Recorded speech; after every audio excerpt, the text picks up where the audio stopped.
सुनने वालों की खिदमत में आदाब। टेंशन को कैसे दूर किया जाए? टेंशन को दूर करने के लिए दुनिया भर में मुख्तलिफ किस्म की मेडिसिन मौजूद हैं। एलोपैथिक में भी हैं, मेडिकल में भी हैं, फिर होम्योपैथिक के अंदर भी जो है वो बहुत सारी चीज़ें इंट्रोड्यूस करवाई गई हैं। उसके अलावा आप अपने अपने मज़हब के जो बाबे हैं अगर उनके पास जाते हैं तो वो भी आपको तरह तरह की बातें बता देते हैं। लेकिन एक्चुअली जो वक्त इंसान का मसरूफियत के बाद का वक्त है ना, उसमें मुख्तलिफ ख्यालात का इंसानी जहन के ऊपर हावी हो जाना ये कोई बड़ी बात नहीं है। अब उस टेंशन को रिमूव करने के लिए मैं समझता हूँ कि मुख्तलिफ जो तरीके बताए गए हैं, मसलन पिछले दिनों कोई कराची वाले वो मुफ्ती साहब हैं, वो भी बहुत सारी बातें हैं, कोई आधा घंटा में उनकी स्पीच सुनता रहा हूँ कि जी टेंशन समझो भाग गई, लेकिन एंड में मुझे पता चला कि उसमें टेंशन भगाने वाली तो कोई बात थी ही नहीं। फिर इसी तरह से मुख्तलिफ लोगों को मैं सुनता रहता हूँ कि ये चीज़ इस्तेमाल करें। वो टेंशन बेसिकली ऐसी चीज़ है कि मैं अगर ये कहूँ इन स्ट्रेट वर्ड्स के, ये किसी मेडिसन या किसी और चीज़ से, दवा से ये जाने वाली चीज़ नहीं है। सो क्या किया जाए? तो मैं जब तारीख पे नज़र दौड़ाता हूँ ना, तो मुझे दो लोगों की बात जो है वो बड़ी इम्पॉर्टेंट लगती है। पहली जो है उस पर थोड़ा अमल करना थोड़ा सा यानी डिफ़िकल्ट है।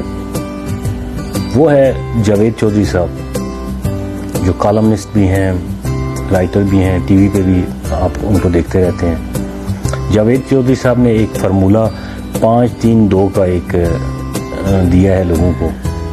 अच्छा फार्मूला है, उससे वाकई फ़र्क पड़ता है।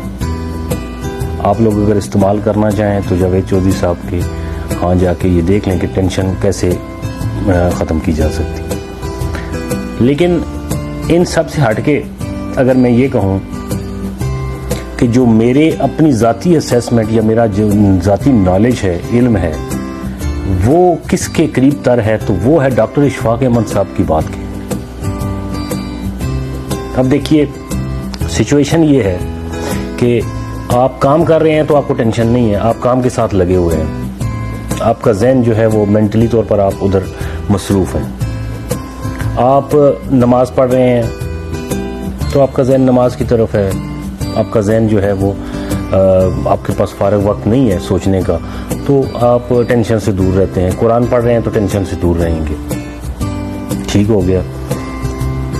ऑफिस में जॉब कर रहे हैं, कंप्यूटर पे लगे हुए हैं, आप पढ़ रहे हैं, स्टडी कर रहे हैं, बुक स्टडी कर रहे हैं, तो कहने का मकसद सिर्फ ये है कि आप अपने आप को मेंटली मसरूफ़ रखते हैं तो आपके पास टेंशन नहीं आती। जैसे ही आप इन सारी चीज़ों से फारग होकर कहीं साइड पे जाके बैठते हैं, आपके पास फ्री वक्त है, ठीक है, सोचने के लिए। आपके दिमाग में मुख्तलिफ किस्म के ख्यालात आते हैं, तो राइट वे जो है वो आपको टेंशन शुरू हो जाती है। आप सोचते हैं फिर उस वक्त में, अच्छा यार वो काम जो हुआ था वो ठीक नहीं हुआ था, अच्छा यार कल मेरे पास पैसे नहीं होंगे तो क्या होगा, कल फलां जगह जो है मैं बड़ी मुश्किल में फंस गया था। तो इन सारी चीज़ों का बेहतरीन फार्मूला जो इस टेंशन को रिलीफ इससे मिलने के लिए या इसको रिलीज़ करने के लिए जो फार्मूला डॉक्टर इशफाक अहमद साहब ने बताया था, दोस्तों वो मैं आपको शेयर कर रहा हूँ। आप ज़रूर सुनिएगा। डॉक्टर इशफाक अहमद साहब की कहीं ना कहीं कोई वीडियो जो है वो उस पर ज़रूर होगी। बहुत सादा और सिंपल सा फार्मूला है। अगर तो आप मुसलमान हैं तो कोई भी एक विर्द जो है वो उसको ज़ुबान पे रख लें। दुरूद पाक जो है वो पढ़ना शुरू कर दें। जैसे ही तनहा हो तो दुरूद पाक पढ़ना शुरू कर दें। आयतुल कुर्सी बार बार पढ़ते रहें। आप पहला कलमा पढ़ते रहें, बार बार उसका विर्द करें जैसे ही तन्हाई में हो। और जैसे ही आप काम की तरफ जुड़ें तो वो आपके जहन में और दिल में अगर बोलता रहता है कहीं पे बैक पे, तो उसको साथ चलते रहने दें।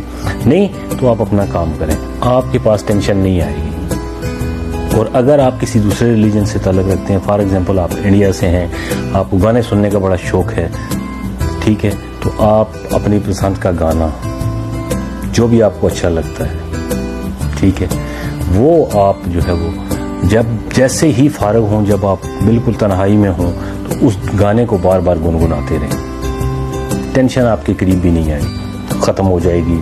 99% चांसेस हैं कि आपके करीब भी टेंशन नहीं आएगी। अब दवाइयाँ खाने से या दूसरी जो तवीज़ गंडा या कोई इस तरह के मामलात करने से टेंशन जाने वाली नहीं है, ठीक है ना। इसका कोई इलाज है, अभी तक तो कोई नहीं है, कल कोई हो जाए तो मुझे पता नहीं, ठीक है। फिर अमान अल्लाह, दुआ में याद रखें।